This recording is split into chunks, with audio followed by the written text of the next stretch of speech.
Good Monday morning, guys. Jerry Miller here on Real Talk with Keith Smith. Thank you kindly for joining us. It's a pleasure to connect with you through the I Love CVille Network. Today's show presented by Yes Realty Partners. I'll say it loud and I will say it proud. Ooh, Yes Realty Partners. Keith Smith is back in the saddle. Judah Wickower is our director. Studio camera. And then the two-shot. As we see the crystal balls on set, the magic wands are out. Everyone's in a delightful mood on a Monday. Keith, ¿qué pasa, chico? ¿Qué pasa, chico? Jet lag's a little bit hanging over, but we're going to let the coffee kick in and give me a few minutes to get my juices flowing. But, yeah, we just came back from an awesome seminar with 2,500 other real estate agents out in San Diego. Learned a couple of new terms when I was out there. June gloom. Have you ever heard the term June gloom? I have before? not heard June gloom. So apparently, June gloom is when the marine layer doesn't lift until in the afternoon, and apparently they're having June gloom in August. So it really didn't get sunny there until 4 or 5 o'clock in the afternoon. And the other term I learned is a baby moon. I've heard of. You've heard of this? I've heard of baby moon. Yeah. Yonna and I were because everybody, the thing was every evening go watch the sunset. That's what you do, and so we're sitting and we do what we do, and we talk to people and talking to a young couple, and about maybe 30, 32, something like that. Obviously in their 9th month. And, we're just having, because we're grandparents and we're just like who we are. And you guys are talkers. We're talkers, yeah. We love San Diego because people actually talk back. Absolutely. Very different from Seattle. A little bit different than from Seattle. They don't talk back, but in any event. So I learned the term they just bought a house in Chattanooga. Okay. And heard the term baby moon, which is apparently they go on a little vacation before the baby is born. I wish I would have known that 37 years ago, but anyway, it's cool. Plus, they watched the show, which was weird. I sat next to people, and they watched Real Talk with Keith Smith, and I don't get any better than that. The enormity, I don't even know if I said that right, of what sitting in this seat means hit home. Oh yeah, it really did. I think it's the only. I mean, you do your show three times a week. It's the only weekly podcast real estate show. I believe you. I wouldn't know. I mean, look it up. I know what we're doing on the I Love CVille show and on the I Love CVille Network. Find someone else that's doing anything like this with regularity, with set times and days, like a schedule, almost like the TV Guide or a TV. So this particular couple, I was sitting next to them, and we're having this conversation, and Yonna and I really, we just love doing this. And, this guy goes, oh, yeah, I've listened to that on Spotify or whatever. And Yonna rolled her eyes and went, here we go. That's awesome. Here we go. And 30 minutes later, it was, but we had a great time, and it was great. They actually learned something from the show, which is great. And honoring and awesome. It was specifically about not having to pay 20% as a down payment. And they listened to the show, and I think it was the one which Scott was on, and they learned. And we saved them some money and saved them some process. So they thanked it. The only criticism that they had. Okay. Criticism is good. Constructive criticism that they had was that they wish I did or we do more national stuff. And we'll have to think that one through a little bit because, obviously we're kind of focusing on local market, but they wish that we would have done a little bit more national stuff, which would have been more helpful for their buy in Chattanooga. I also said, I do referrals. Yeah, I know. But anyway, it was a great thing. So I just wanted to kick the show off. It was a wonderful couple. And to put a big smile on my face, it was awesome. We got mortgage rates that are on the rise. Yeah. We got inventory fairly tight. Yeah, and a pig and a poke, right? I mean, it's just. It is what it is. It is what it is. Back to this couple, because they're closing a month from now. They're locked in at something like 7.5, 7.75. I can't remember. And I asked them, these are 30-something millennials, which we love. We love everybody, but we love helping young folks in particular. I said, so are you freaking out about that? And they weren't.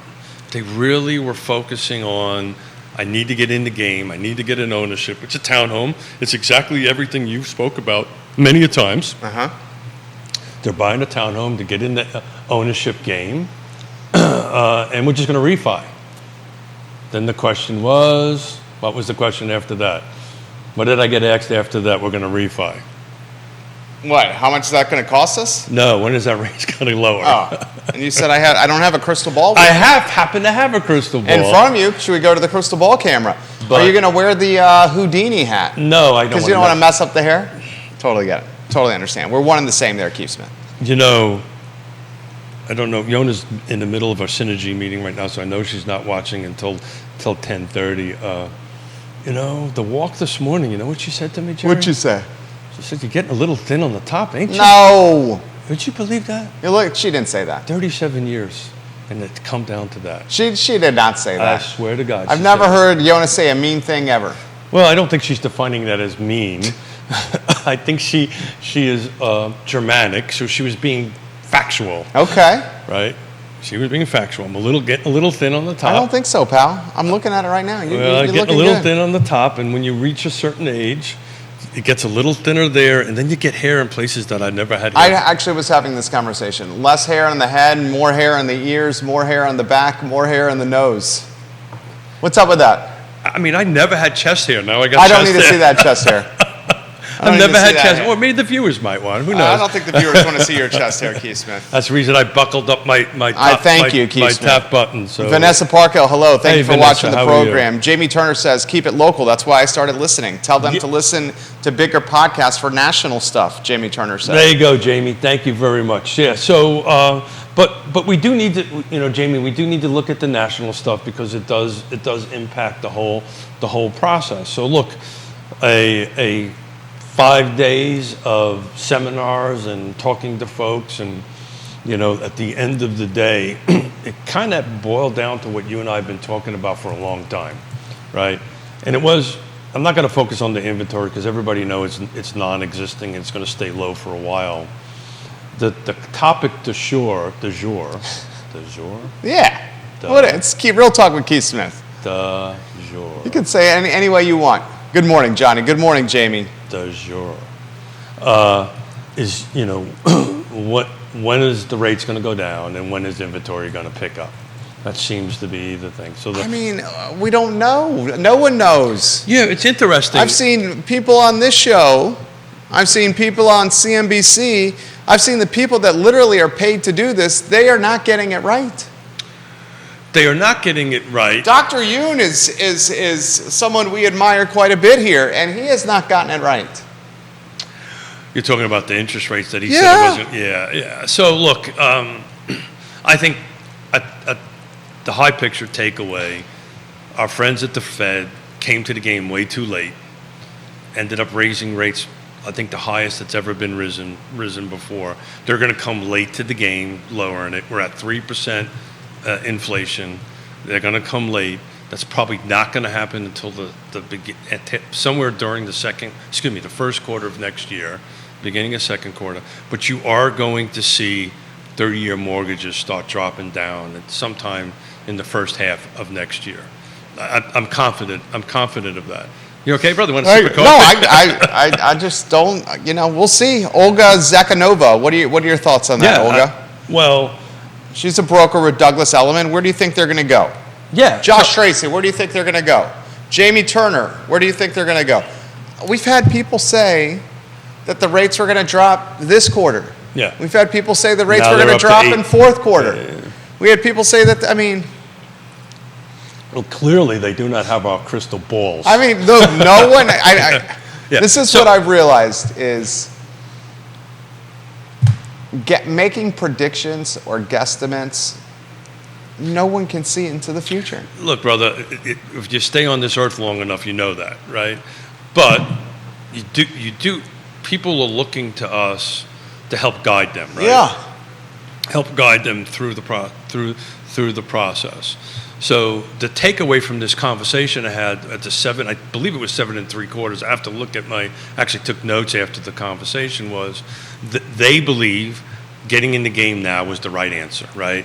Rents were climbing. They just, ownership and owning now made all the difference in the world. And they were literally saying it for all the right reasons. And, eventually interest rates will come down. The when is the question on it, because they always do this roller coaster ride. Historically, if you take a look at all the recessions after whoever defines them over, whenever that happens, there's generally anywhere between a 1 to 2 point drop in the 30-year fixed. It was really interesting. So they were asking me a very specific question of what was the delta between what they had and how it lowered when it was time to refinance. And what'd you tell them? I said, as a rule, save a point. I usually say you want to be as close to 2 as possible. 2 points for a refi. Well, it's just probably 1.5 to 2 points in that, because you got to figure out how much it's going to cost you, so forth and so on, in that end of it. But look, I think at some point, the crystal balls are a little fuzzy at the moment. At some point, the interest rates will go down. As soon as Yellen starts dropping rates, right? Even though there isn't a direct connection, but there is, right? Eventually, the rates will drop down, and then these folks will refinance.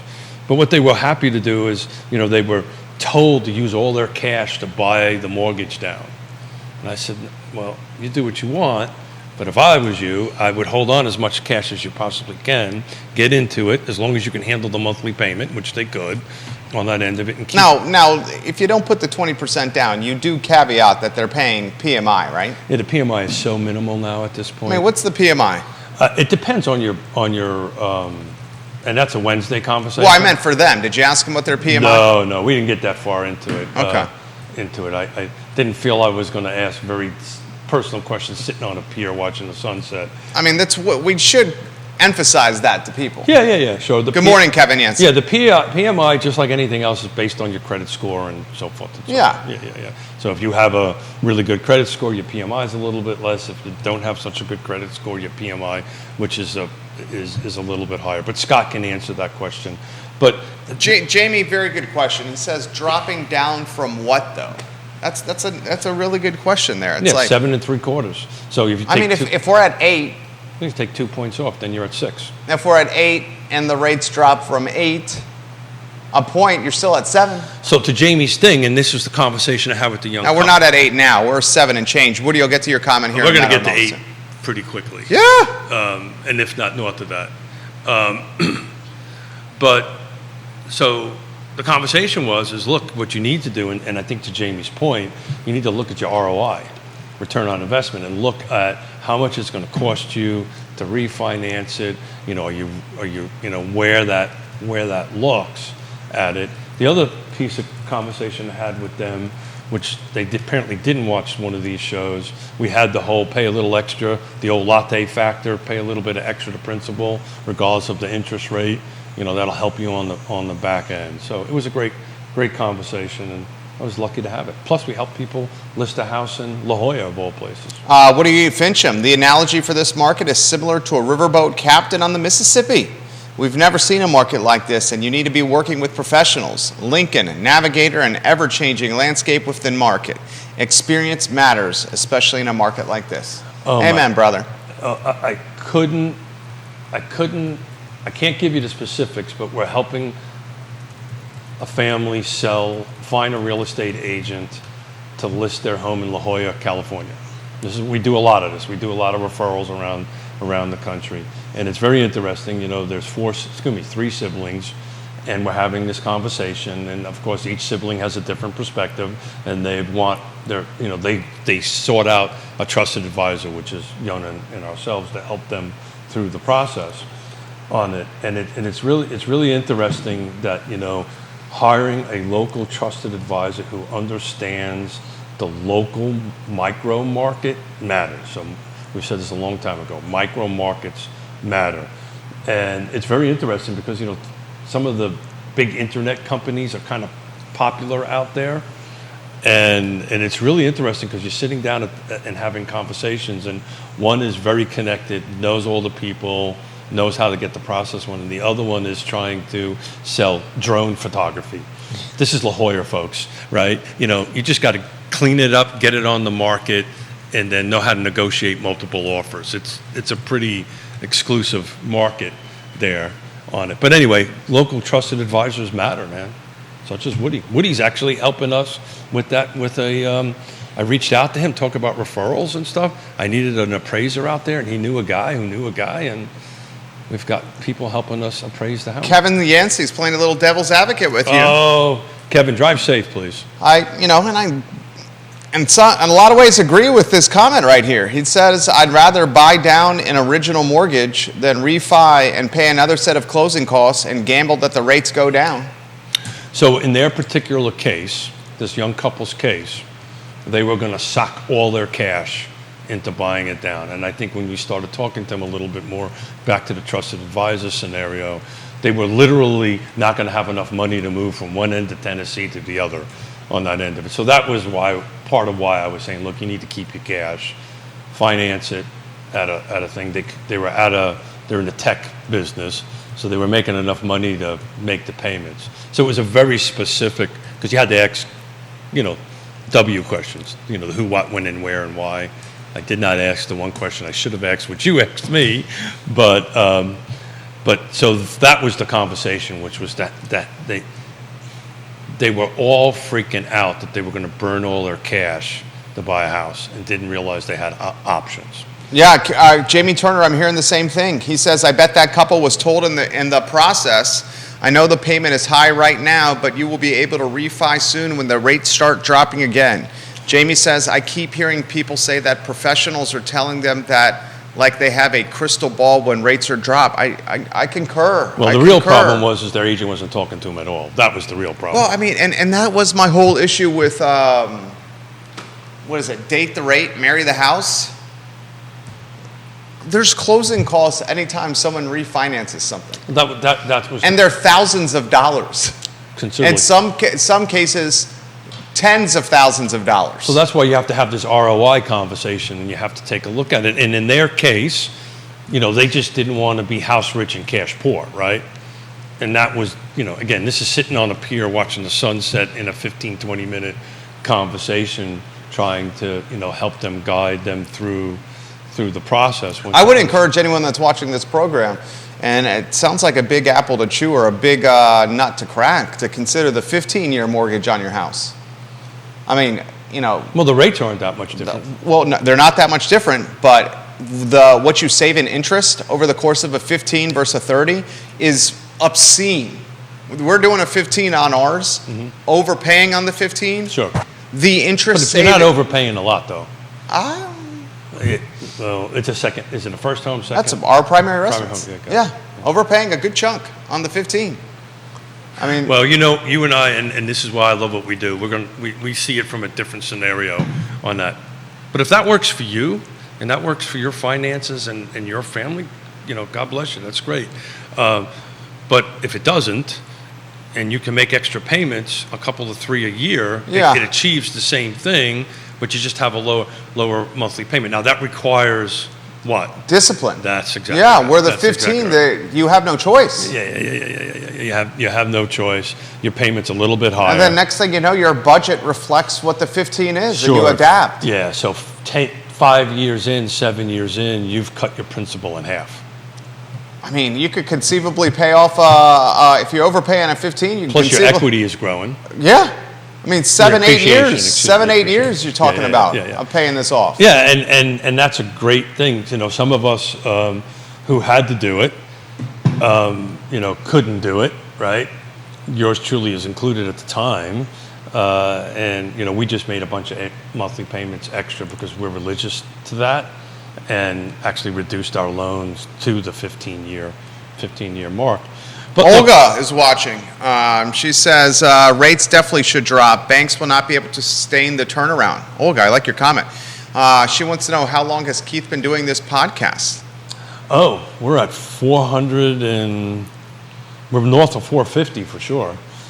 shows. She's I in. didn't get to- Olga, are you watching in upstate New York? Is that where you're watching? Let us know where you're watching. Olga, and is it Zakhanova? Lives in Queens. Queens. Hey, Queens, New York. what part of Queens? I'm a Bay Ridge guy. What part of Queens?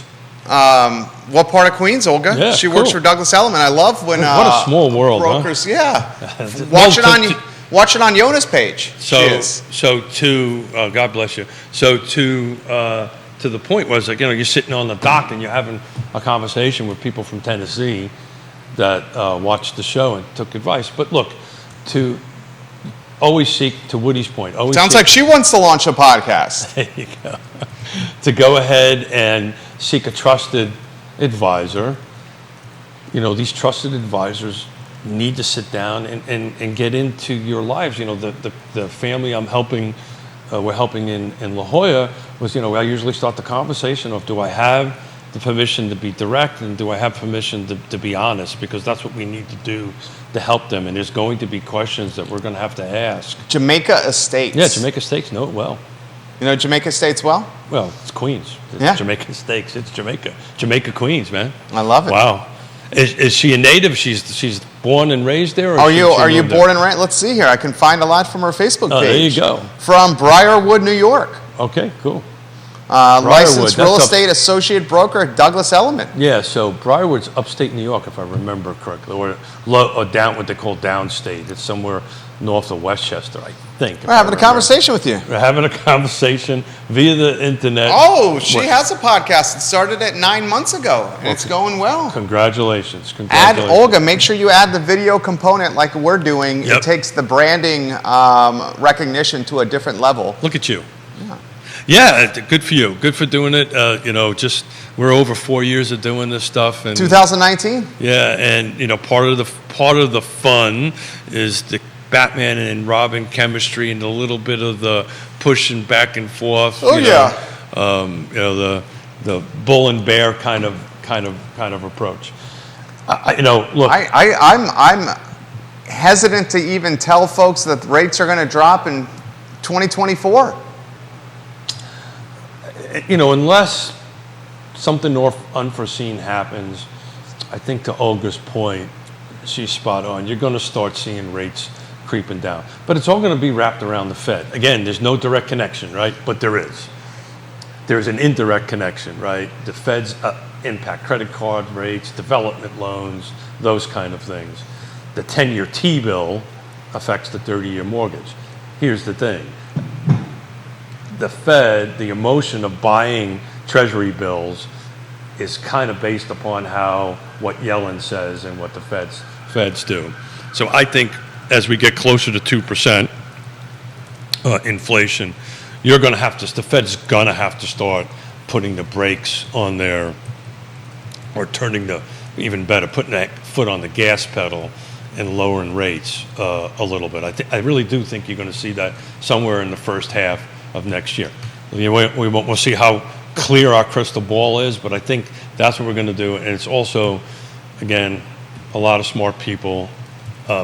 You may have got the 4% wrong, but I'll tell you, Dr. Lisa Sterovit's been pretty spot on it.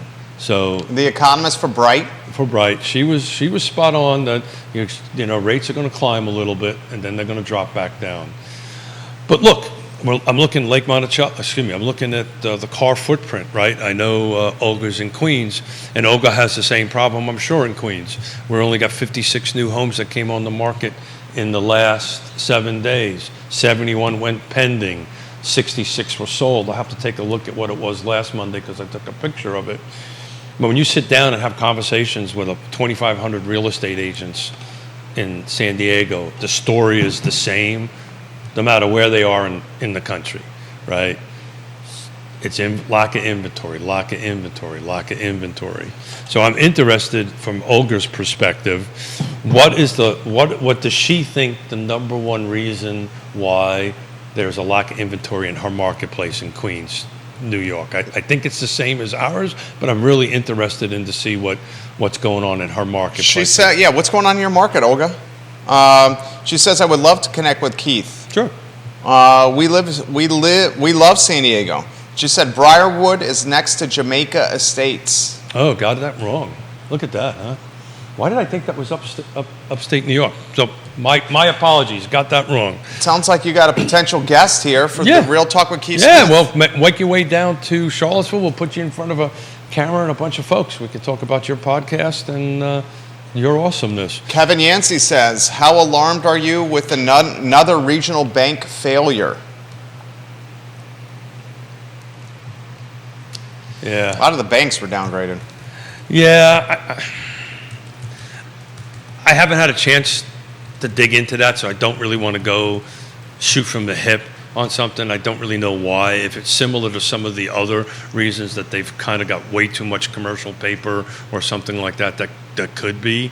But Kevin, I have not read them. I've been out on the coast for left coast or the west coast for a week, so I really haven't had a chance to dig into that too much. I mean, I don't know if you can fill me in on some of the details and we can talk a little bit about it, but I'm not familiar with the local bank that failed. Jamie has this comment, and I'm kind of, Jamie, I like what you're laying down this morning here. It's a very realistic comment. He goes, at this point, and he means no disrespect, he says, to anyone in the industry. It's hard to believe anyone in the real estate industry when it comes to forecasting rates. People should just start simply saying, I don't know. I'm kind of inclined to agree with him. So Jamie, I will say that I don't know. I've got a feeling. I'm basing my experience on 35 years of experience and reading a lot and doing everything and looking at the data and some historical stuff. But this market, you've also highlighted that this market is unlike any market you've ever seen in your 35 years of... That's only because of the 3%. That's the only... If it wasn't the 3% out there, the same indicators are the same. I know this much. What goes up comes down. What goes down comes up, right? So at some point, I mean, this is a really, really philosophical answer. At some point, Jamie, rate's going to come down. I bought at 18%, they came down. They will come down. It depends on the market. The question is when, right? But look, this couple is sitting on the pier. They had to buy. They had to buy. They got a little blessing coming. They had to buy. Talk to Olga over there. She just jumped in. Olga, that's the same phenomenon we're seeing here in the Charlottesville, Virginia area. She says people are sitting comfortably in their 2 to 3% rates. They're very uncomfortable for 7% rates. Very low inventory, high expectations from sellers here in New York. Same scenario here. Literally the same scenario in La Jolla, California. Right, same scenario in Chattanooga, Tennessee. Sellers are expecting top dollar right now, if they even want to sell. And the interesting thing is when they don't get top dollar, right? Because look, price matters. Olga will answer this. Price always matters. You overprice something going into the market. If the market is saying it's worth X and you put it on the market at Z, that impacts the eyes on. Because the one thing I know for sure, you know who's super smart? Buyers. And they know that. They know what that value should be when they go out there, and they'll just sit tight. They will not make the offer on the property or even go see it. I mean, we could take a look at a particular local market. When we start seeing homes days on market over a certain amount, it's either overpriced, the features aren't right, or the conditions are right, or all particular three. Grayson, Spencer, and Kevin, I will mention this live on air, have all put a version of the same comment on one of the, so Olga, your first time watching this show.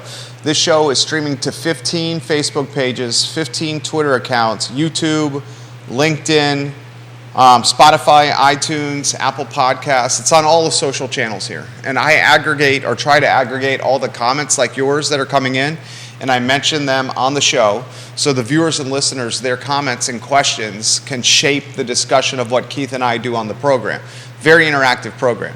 3 different comments, 3 different versions of the same comment here. And it's the people screaming to get in the game are the ones who benefit if you get in the game. So that's try that again. I'm sorry. I was looking at Lake Monticello. the people screaming to get in the game are the ones who benefit if you get in the game. Okay. Get in the game.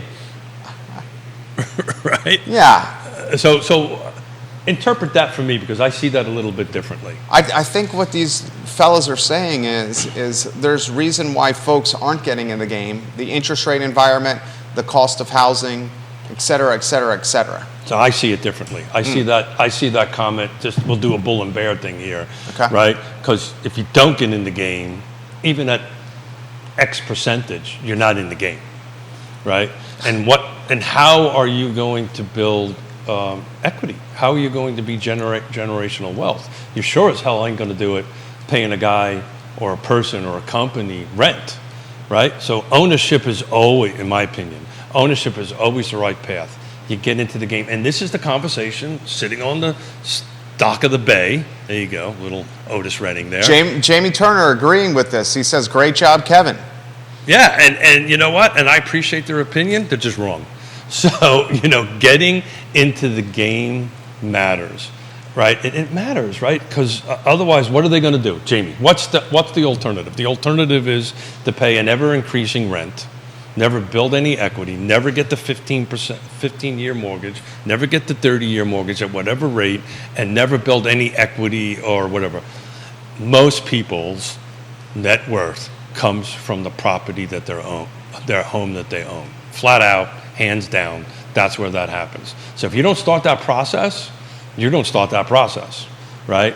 And all you're doing is paying Keith or Jerry or Uncle whoever own mortgage. What are your thoughts there, gentlemen? Yeah. Spencer. Well, we're probably not going to see eye to eye on that, and that's Grayson, okay. Kevin, Jamie, Olga, thoughts on this? Logan Wells Claylow, hello. Bill McChesney, hello. Vanessa Parkhill, hello. I'll highlight some of the viewers and listeners watching this fine and fair talk show. Katie Pearl, hello. Olivia Branch, Travis Hackworth, Peter Krebs, Carly Wagner, Bellamy Brown, Holly Foster, Bill Munkachi. Say hi to Mr. Bill over there, Judah. Hey, Bill. We love you, Bill. We love you, Bill. Oh, no, Mr. Bill. Heather Walker, Scott Morris, Lauren and Keswick, Carol Thorpe, Nobody Jamie, remembers Michael that Saturday Plecker, Night Juan Football. Sarmiento, Aaron King, Cindy Schoenberg over at Keswick Vineyards, hello. Thank you for watching the program. Todd Rath, hello. MJ Arquette, Daniel Pettin, good morning, my friend. I hope you have some tennis on the horizon. This comment, I'd rather pay someone rent than wind up, God forbid, a 2008, 2010 situation. Yeah, well, that's not going to happen. I will say this. We're not in a 2008, 2010 scenario here because of the lending standards are much more strict and homeowners are sitting on cash. I mean, stockpiles of equity. It's right now. It's very interesting. Folks aren't underwater, so it's very different. It's very interesting that comment still pops up, right? And not to be disrespectful or anything towards the person who made it. It's very interesting that came out. That mentality is still out there. As one who lost everything through it, I understand it very intimately. I know you do. Very intimately, and I knew it was coming before it came. Just couldn't do anything about it because I was $17 million in debt and lost all our cash and all this kind of great stuff. But the lending, this cup of coffee, as I said many times, could have bought a $500,000 home at that point, and there was no equity. The appraisal system was not the way it is now. The lending, it's truly not going to happen. There has to be some huge catastrophe that impacts the whole world for that to happen. Okay, this comment's come in. And I get it. I get what the viewers and listeners are saying here. There's a lot of maybe distrust, uncertainty. Sure. You know what the word is? Vulnerability, fear. That's it. That's the word. Yeah, sure. Yeah. There's also fear. It's very interesting. There's two sides to it, right? There's that, and then there's the fear of missing out. Part of fear, right? I'm afraid I'm going to miss out. And look, historically, and I respect the person to say pay rent, and I'm okay with that if that's where they're at in their life and this is what they want to do. They will never build equity, period, end of story. They just won't do it. Somebody else's equity will get built up on it. So, you've highlighted this personally all the time. You did this. You bought a townhome, probably in the worst time that you could buy a home in that 2008, right? literally months before the doom and gloom and the crash. And you pulled up your socks and you did what you needed to do. Judah and I were actually talking about this last week too. I mean, I held it, turned it into a rental. And what did that do for you? What did that one purchase do for you? It was a springboard to 2 other purchases. And sitting here having a conversation. Yeah. Right? So that's how this works, folks. You know, it's not magic. I am not that smart by any stretch of the imagination. But that's how this works. If you can get in the game, get in the game. If you can't, you can't. Right? You seek a trusted advisor. There's a lot of people that we work with, the buyers, and I just did it on the ride in. Said, look, maybe it's best to sit tight for another 6 months. This was the opposite. They didn't have enough cash. Right? Their credit score was not what it should be. Let's work on that. Let's fix that. Let's build a little bit of cash, and relook at this 6 months from now. They didn't like that conversation, but it was an honest one, and my suspicion is they'll take it. This question's come in from Laura. What would it take, or what needs to align for 2008 to potentially happen again? Okay. Well, first of all, 2008 was very specific because, let me see, best way to explain that. Before 2008, there was this cookie jar, and the top was open. Jamie just gave you props. That's how you should do it. Thank you. Yeah. Which was? What you just said, that it's not for everyone. Maybe you should wait. No. So before I go to my cookie jar analogy, I want to be crystal clear. Some people are not ready to buy a home. What you need to do is find a trusted advisor, Scott Morris, Yonna and I, whoever, and have a flat out, honest, direct conversation. In this particular couple, it would have been a huge mistake for them to do that, because they may have been able to get in the game, but what if the HVAC system goes down, right? Was not in their best interest to do that. And what we do for a living, it's about helping people. It's a relationship. It's a relationship. We'll stay in contact with them. Scott Morris will help them with the plan. Eventually, they will get to that point. Jamie says, honest conversations. That's how you do it, Keith. But there's not enough Keiths out there, especially in real estate.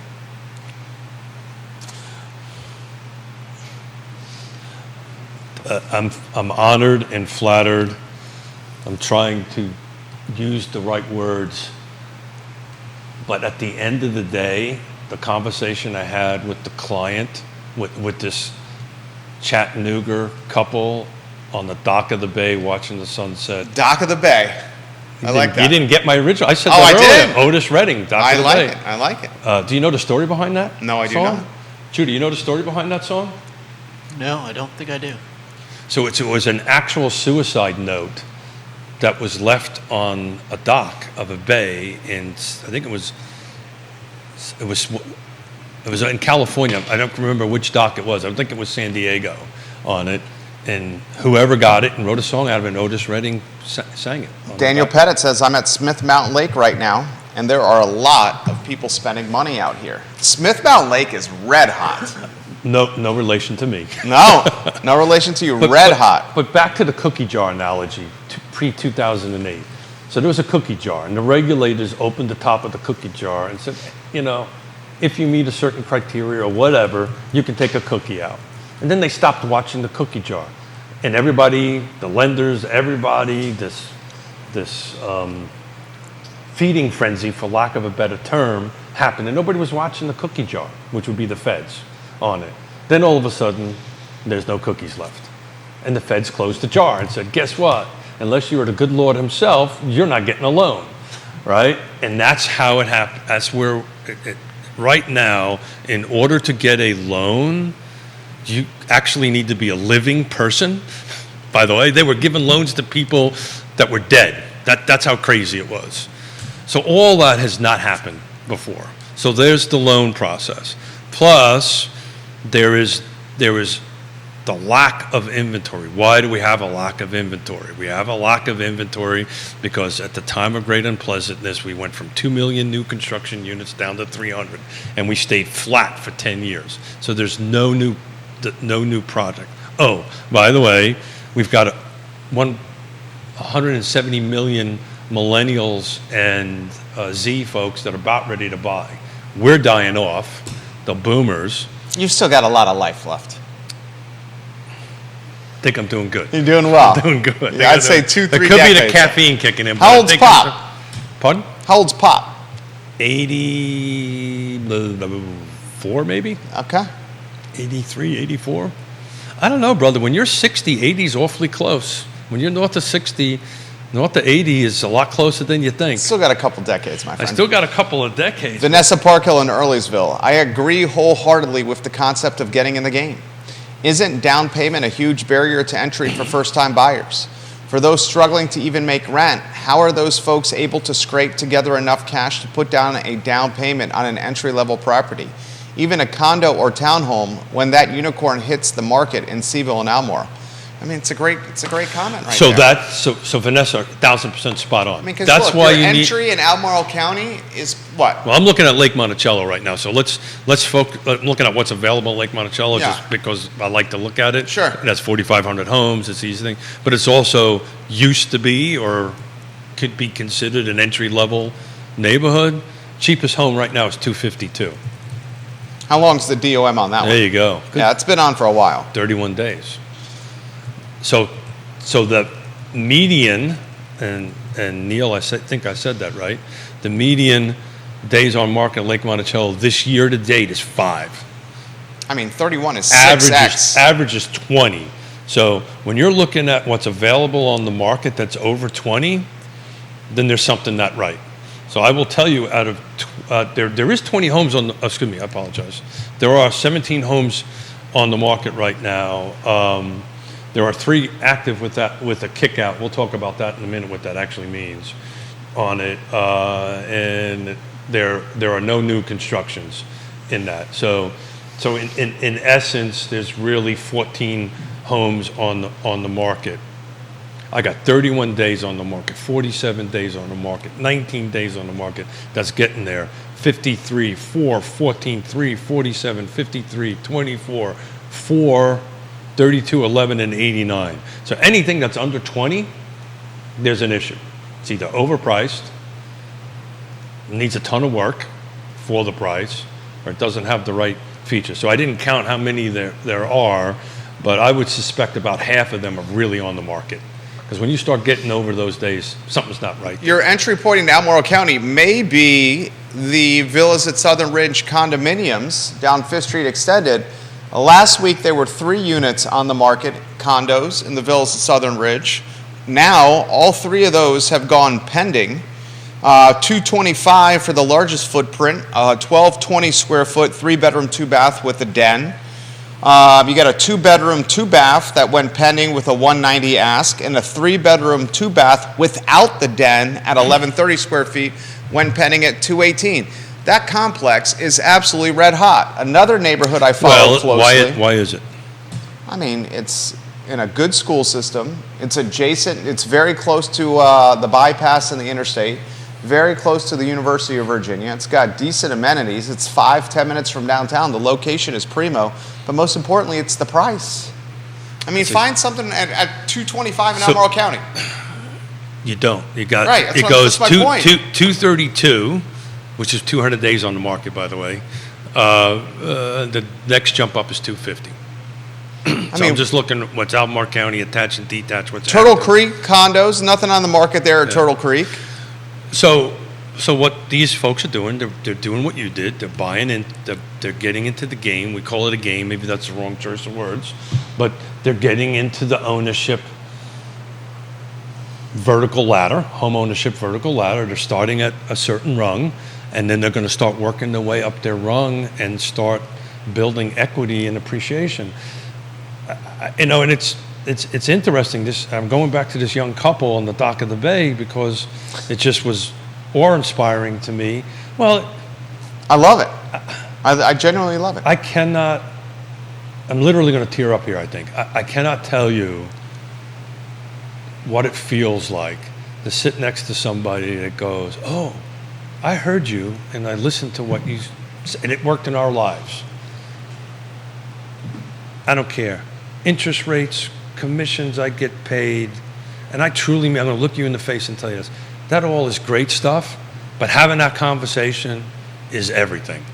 Nicholas Herpy, hello. To help somebody, as you know my quote, to help somebody with one of the three most important things required for a trip around the sun, right? Food, clothing, and shelter. And to have a conversation or to help somebody either directly or indirectly, I can put my head on a pillow and feel pretty awesome. That's awesome. Night. Let's give Keith some props, ladies and gentlemen. This is the kind of guy you want to work with. Honest. Plus, I'm working on a speech. I got to talk about that in front of a bunch of CEOs. So. He's an honest guy right there. Put the comments in the feed. We'll relay them live on air. DP, Dan Pettit watching. Or downsizing is something else to consider, he says. Dan Pettit is a realtor with a fantastic forehand on the tennis courts. DP, we love you. That is a great comment. A lot of it depends on who, right? Keith and Yonna, maybe Dan. We kind of need to downsize. Not that we're gonna, but I think we're gonna. Sell your home at the top of the market right now. Yeah, is it really the top of the market? You're saying it's going to get more? We're not even near the top of the market. That's what you're saying? Well, I don't think there is such a thing as the top of the market. I disagree with that comment. Unless you have a 2008, which everybody. Because your logic is the prices are just going to go up. They always go up. I've got a 21-year spreadsheet that tells me it always goes up. You could say this is the top of the market because there's no inventory out there. So define top of the market. Top of the market as far as value goes, or the top of the market as far as inventory goes? Well, maybe top of the market is not applicable to what I'm saying. How about this is one of the best times to sell a house in a long time. Hands down. You got so many buyers. You got nothing to buy. Stuff in Central Virginia is selling in hours. Hands down, 1,000% right. Actually, even now, as interest rates start climbing up, it's actually even, in my opinion, better to put your house on the market because the buyers that are out there that are going to buy it, they're ready. They're serious. They understand. They understand where they're. Hopefully, they understand where they're at. So it's even now to do that. Inventory will pick up. Now, right? We're at like one heartbeat a minute right now as far as inventory goes. Do we really think inventory is going to pick up? Let me finish my train of thought. Let me finish my horrible analogy. Please. We're at one heartbeat a minute. Eventually, we're going to go up to 10 or 20 or something. Eventually, inventory will pick up. I've said on the show, and I'll continue to say, I think this is a 5 to 10 year window. We're not. Unless something really unforeseen happens, we're 5 to 10 years out of this type of market. And I tell you what scares me. Part of me, I believe interest rates are going to drop, right? Sometime in the first half of next year. What the hell is that going to do to the market, right? Right? The people that have been sitting are going to start going, maybe it's time to go. That 3%. That the shut-in seller, for lack of a better term, and we talked about this, Jerry, years ago, when 2020, when it was happening, when we started getting into this 3% thing, a mortgage, I was like, this is not a good thing, folks. This is not a good thing. It's a good thing at the moment, but people move. People have to move. It's a fact of life. Babies come, divorces happen. Unfortunately, deaths happen also, right? There's two ends of the spectrum. The UVA economists, PhD, and granted, everyone's got an opinion. We've highlighted that. You know what they say in the Marine Corps about opinion, right? Well, tell us about Everybody's got one, and they all stink, kind of like everyone's got an opinion. I've been there's an economist professor. He's asked that I not use his name. Listens and watches to the I Love CVille show. And I routinely get comments or DMs from him about stuff we've covered. And his next prediction is the folks that have the 2 and the 3% and the 4% rates on their houses, that those homes are not going to be sold. Yeah, they'll end up, and those folks will hold forever, or a good portion of them will hold and convert to rentals. So that's a more truer statement. There will, and back to my comment of this 2 to 4%, or 4% is getting closer to norm. 7.5 or 7.1 is actually the norm, the average over 72 years. Excuse me, since 1972. So 7.1 is the average since 72. But there will be a percentage of the people that currently sit on that will never put their homes on the market because they're in a fiscal position that they can buy and hold on to that and rent. You're 110% back to why this 3% has never happened before in our lifetimes and is going to have a larger impact. This I know without even looking at a crystal ball. It's going to continue to put a strain on the market as far as inventory goes for the foreseeable future. It's part of why this 5 to 10 year window I'm talking about. We're not going to build our way out of it.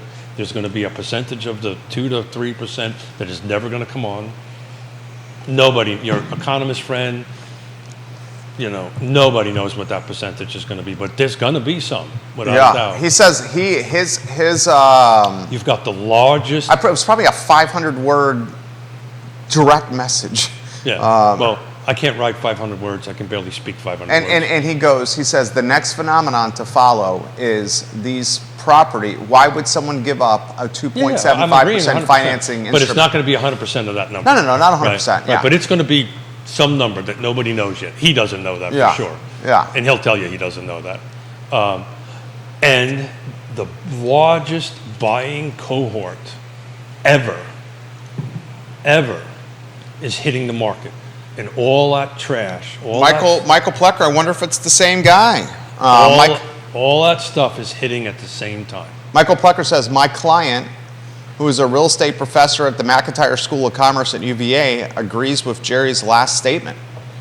But I want to be careful. You don't want to say all. I don't think it's all. Yeah. Here's basically what his take was. And it was like a 500-word direct message. And I'm getting these, and I, if he's listening to this in real time or post time, I want you to hear me say this. I very much enjoy the DMs that I've never met this person. Yeah, never met him ever. Listens to the I Love CVille show, has a comment on just about everything we cover, and sends a DM. Literally, it's almost every day now. And it's an amazing feeling, that and sitting on the dock of the bay and having somebody talk to you. He says, why would somebody, and I'm paraphrasing for him, if you are in Albemarle or Charlottesville in particular, Albemarle and Charlottesville are deep-pocketed communities.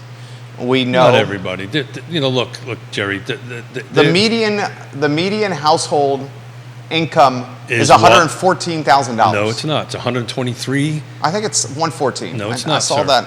I mean, we can check. I know for a fact. You look at the HUD medium area median income. It's 123,300. Okay, so 123,300. We'll use your number. Okay. Well, that's HUD's number. It's not my number. Okay. Let's see. The U.S. Census is different than that. So you have to use the HUD number because that's what these loan programs are based off of. But that's the litmus test. Is that for Charlottesville? For the MPO, for the Charlottesville region. So that's Charlottesville, Albemarle, Fluvanna, Nelson, and Greene. Louisa. Okay, so we'll call it 125. Call it whatever you want. 125 a household right there. Okay. We're going to get back to this because San Diego's is actually less than ours. Okay, so 125 for the Charlottesville area, right? So he goes, you got a community that is more deep-pocketed than others.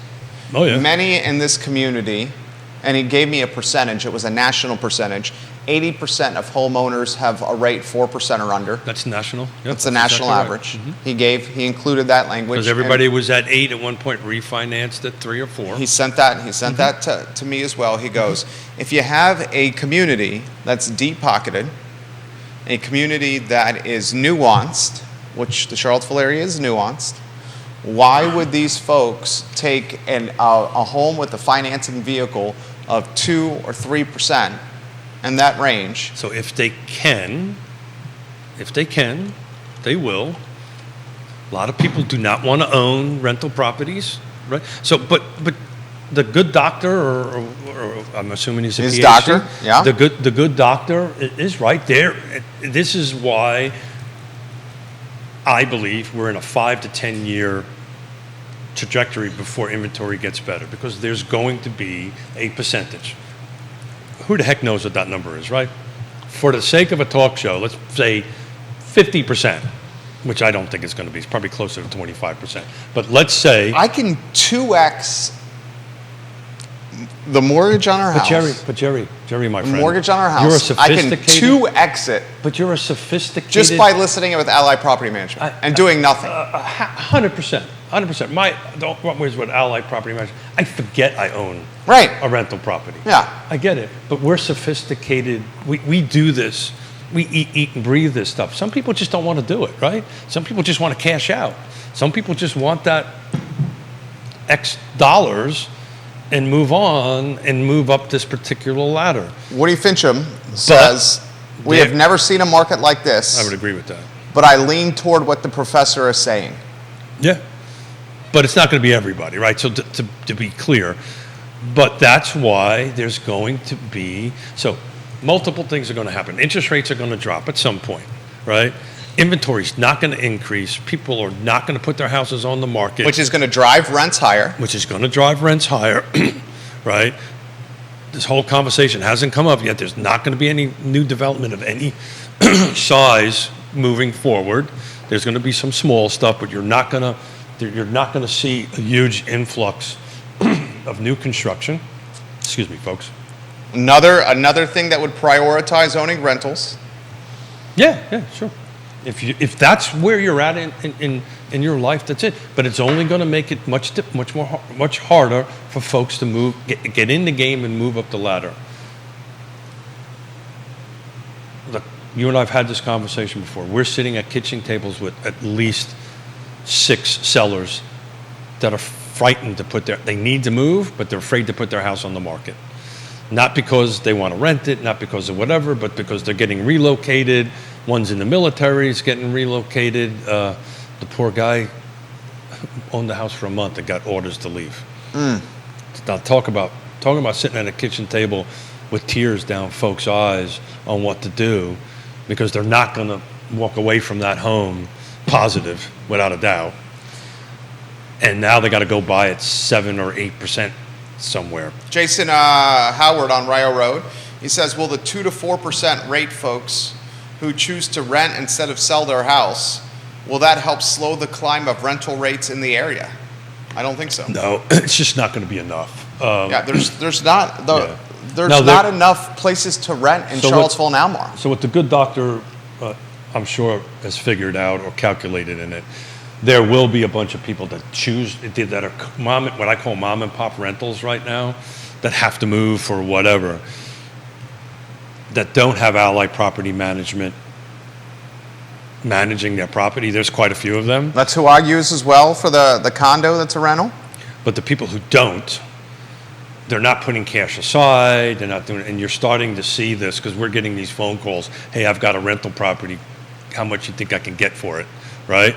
Because I need a new roof, I need a new HVAC. Or they want to sell at the top of the market.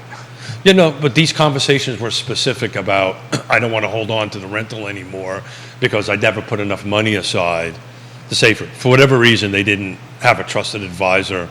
They didn't have an Ally Property Management. They didn't have a trusted advisor to say, okay, every month you got to put X dollars aside, because eventually, we're sitting here listening to fans waiting for an HVAC unit to come on the roof. Eventually, Good luck. Yeah, well, that's a true story, right? Yeah. More comments coming in. This is from Michael Plecker.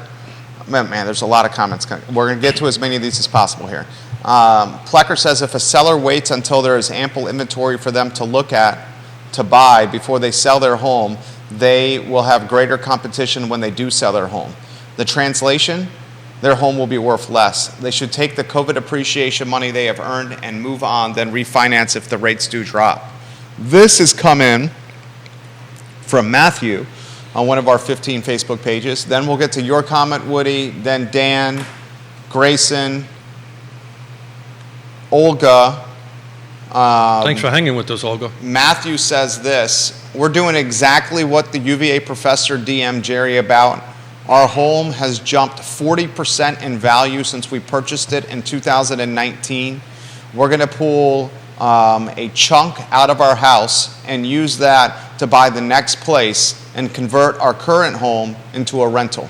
Yeah, and make sure your ROI works out all right, which I'm sure you will, right? Because your sophisticated, smart folks to go ahead and make sure that all works out, because you don't want to, be upside down on your lease payments, which I'm sure you won't.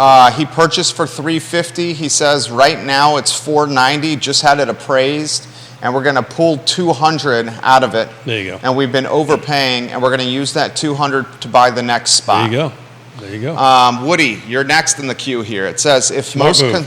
if most consumers were looking at the time value of money, the opportunity to build wealth through rentals is there. But consumers do not, as a whole, do that. They look at their monthly payment. And that is what the conversation was on the dock of the bay with this couple. That the agent that was helping them, for whatever reason, never took the time to figure out what they were comfortable with per month. And the number they were comfortable with was very different than where they were at, henceforth to 20% down payment. They were good with paying a little bit extra money and holding on to their cash for things like moving from one end of the state to the other. If you haven't moved in a while, take a look at the costs on it to go through that, and so forth and so on, and buying furniture for their new house, because they were moving from a 600 square foot apartment to a 2,000 square foot townhome. And my first question was, well, how are you going to furnish it? So if you use all your cash, how are you going to do? They're going to get into debt? Take a look at what credit card rates are right now, folks, right? And they were like, oh, well, nobody ever told us this stuff. And I said, well, I'm telling you now. In their world, in their circumstances, it was not a good thing for them to burn through all their cash. Dan's going to La Jolla, California next month. Hey, Dan, call me. I might need a favor from you. Go check on a piece of property for me. Dan, Keith just came back from there, right? Yeah, just came back. Yeah, we're helping a client list a house in La Jolla through a couple of referral agents out there. Olga is watching in Queens. She said right before 9/11, I bought my first two-family home for $275,000. It's now worth $800K. Yeah.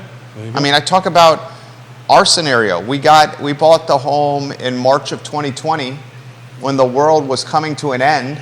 Literally, we had to walk into the houses we were touring with hazmat suits on. Literally.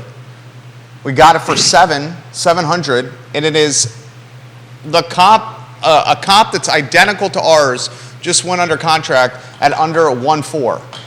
Well, yeah, I was going to say under 1.5, but under 1.4. I mean, you're talking 85 to 90% appreciation in 3 years. And you're in a fiscal world right now that you can do that path, exactly that. Hang on to that rent and move up the ladder. I'm not so sure Mrs. Miller was going to let you do that, but I think she really. Chuck Ramey says, "Welcome back, Keith." Hey, Chuck, how's it going, man? Yeah. Yeah, some great knowledge and great stuff, and I love doing this. We do this every year, and we come back and kind of get rejuvenated about it, and rejuvenated about the future in the market and helping folks do it. So it's just a lot of fun. We enjoy doing it. Comments coming in fast. John Blair, hello, my friend. We love when you watch the John. program. We truly, truly do. This comment has come in from Grayson. He says, the street that I live on in North Downtown, 2 homes on our street have been converted into rentals as well. The rental price that our neighbors are getting for their houses boggles our mind. North of $5,000 a month. I was in going to rent. say 6, but yeah. North of $5K a month. Just think about that. So let's call it $5,500, and this is a great question for Scott. So what does $5,500 buy me, even with 20% down? And I got good credit score. What am I buying for $5,500 a month? You're saying if a $5,500 monthly mortgage payment? Yeah, what am I buying? I can't do the math that quickly in my head. I'm not that smart, but Scott is. So on Wednesday, we'll ask him that question. Look, and to my point, you can probably find something to buy, assuming you've got the cash. And just think about it. If I'm renting something for $5,500 a month, how much cash do I got to bring to the table, which nobody talks about? First, last, and security. So 3 you're months. talking, what is that, $15,000. 16.5? I did it by 5 because it's a lot easier. 16,500? A lot easier for us Marines to keep it a little. So you got to bring $15,000, $16,000, $17,000 cash to the table just to get in the door. So you're using cash anyway. And then you got to fight to get it back. Kevin says that scenario is exactly how first-time home buyers will never be able to buy here. If So every 2%, Kevin- 3%, and 4% mortgage holder buys 2, 3, or 4 rentals, they'll never build enough to keep up. Kevin, no truer statement has ever been said. It's why I volunteer and put a ton of time on all these national cohorts and local stuff on trying to help housing affordability. But you just take a look at what's available. I know for a fact, in order to hit the 80% area median income, using HUD's numbers now, Jerry, that 123, you can't buy anything over 225. Now, where are you going to find that? It don't exist. Yeah. So that's a real thing. So we're going to become a market that is going to be very leaning towards one side and just have no product available for the other side. Back to drive till you qualify, fly till you qualify. What is Buckingham looking like, right? What are these areas looking like out earlier? That folks may have to travel. Harrisonburg, Staunton or Stanton, depending on what part of the world you're from, on it. Donna Price on the program last week. She was dynamite. Donna's awesome. And Always she awesome. said the same statement Diantha McKeel said. Until the 5% developmental area is maximized to its fullest, there's no point of expanding or growing the developmental area. So I think the world of Donna, know her well, but I'm not speaking out of school because I've told this to her face. The 5% isn't 5%. The 5%, if you're lucky, is 1% that's left over. And unless you expand the growth area, you're just not going to get affordability. It's just not going to happen. I am not convinced that this community wants that. Oh, no, it doesn't. No, clearly. Yeah. It doesn't. No, clearly it doesn't. I am not convinced that this I'm not community saying- wants affordability. I'm not saying it's ever going to happen. I'm just saying in order, that's 100% right. Look, I'm going to, Smith, I've been gone for a week and I haven't really got myself into Not yet. Sounds like you're about to. I'm about ready to get myself into trouble. Though I understand and respect people's opinions, but that's what the NIMBY mindset has brought to the table. And you know what? It's much like the interest rates. We shall see what the future brings. We'll see what these crystal balls bring. But if we only lean, if only one sector of the market is growing in value and we don't help the folks enter into the market, eventually those musical chairs are going to stop. Because people ladder up. People start at a certain level and they work their way up through ownership. That's the way it is. That's the way it's always has been. If we're only heavy on the top end of that ladder and we don't take care of the lower, there's nothing available for the lower end, eventually that upper end is just going to cap out and spin around in circles. And who knows? I don't think it's ever going to go down, but it might plateau. Kelsey says this: the lack of inventory and the lack of new construction in our market certainly is driving values for all of us that are homeowners. Yeah, and the other thing that's going on, and I haven't looked at the new construction numbers for a week, but what you are seeing at a certain price point, the 650, 750, 850 number and up, if they can't find it, they're pivoting to new construction, right? So if I can't find an existing, I'm going to go new construction. So there's nothing being built at the 250, 275, 300. There may be a couple of projects coming up in Greene County that might hit some townhomes in that price point. Neil made it very clear that the appetite for development in Greene is... Oh, it's gone. It's evaporated. Yeah. It's evaporated, yeah.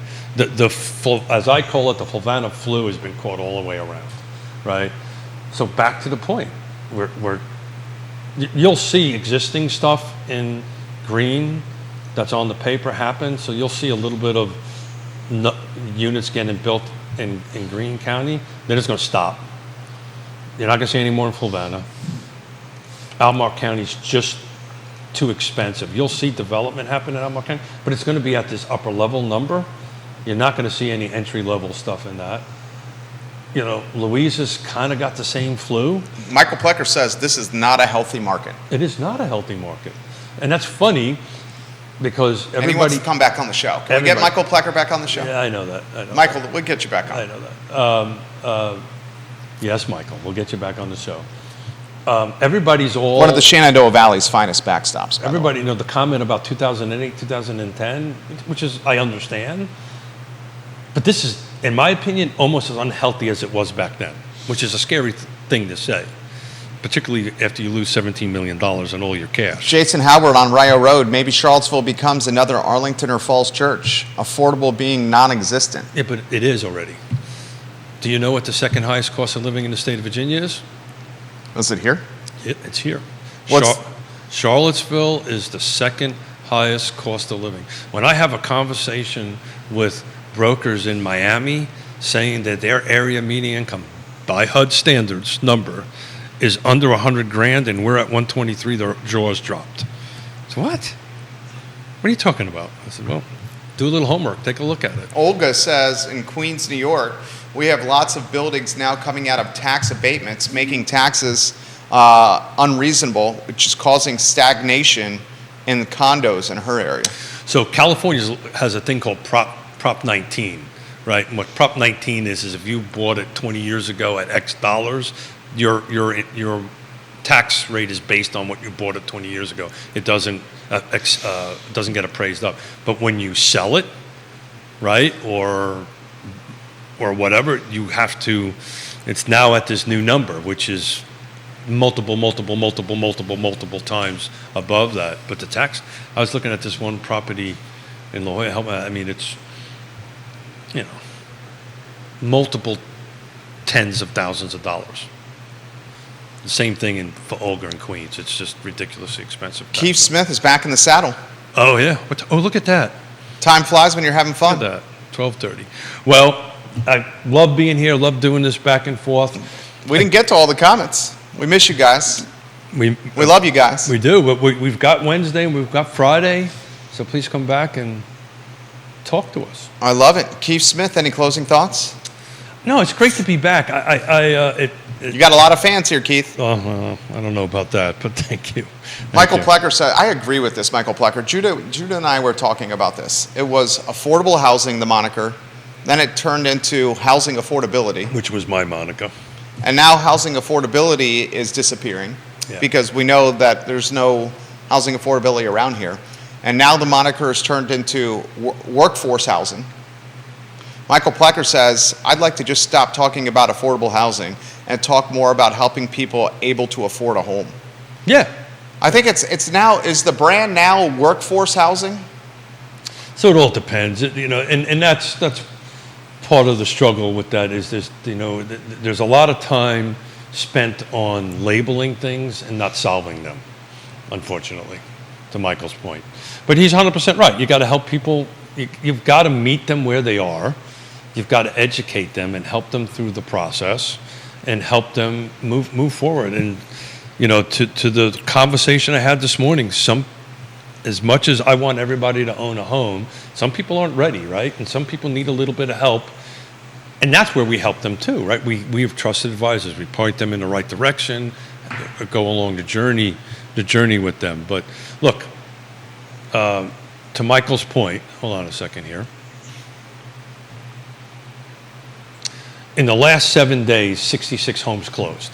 So that means people are buying and selling homes. This is in the Charlottesville area footprint, which is a 6 jurisdiction footprint on it. Have bought them. Now, they were contracts maybe 30 days ago, not 45 days ago, that kind of thing. But people are still buying and selling. So call a trusted advisor. Yes, Call Realty Michael Partners. Plecker. Or call Plecker. He'll help him. He's really Yes, awesome. Realty Partners. But anyway, Olga, thank you very much for listening to Queens. It was great. I was looking for She was watching on your wife's page. I was looking for a little New York accent, but then I got to hear you speak through Jerry's fingers and voice. But thank you for joining us. Can you get us out with a little Yes, Realty Partners jingle? No, I'm sing? not. I don't. Yes, sing. Realty Partners. I don't. Can you sing. come on? Just give us a little jingle. I don't sing. Just go. Yes, I don't. Realty Partners. I'm trying to help people, not scare them. Come on. No. Yes, Realty Partners. No. Have a great day, folks. The I Love CVille show is up in 57 minutes. He's Keith Smith. He's a rock star. The show is Real Talk with Keith Smith, which you can find online at realtalkwithkeithsmith.com. Realtalkwithkeithsmith.com. Click the Partners tab. Ooh, look at you. The trusted advisors that Keith has personally vetted at realtalkwithkeithsmith.com. We're thinking, anyway, we don't even have to say anything and we're on the same page. Judah Wickower gets props. Yep. My name is Jerry Miller. We'll Hey. connect with you in 56 minutes on the I Love CVille show. So Thank long. you, everybody. Very nicely done, Keith Smith. Thank you, sir. Like a bicycle.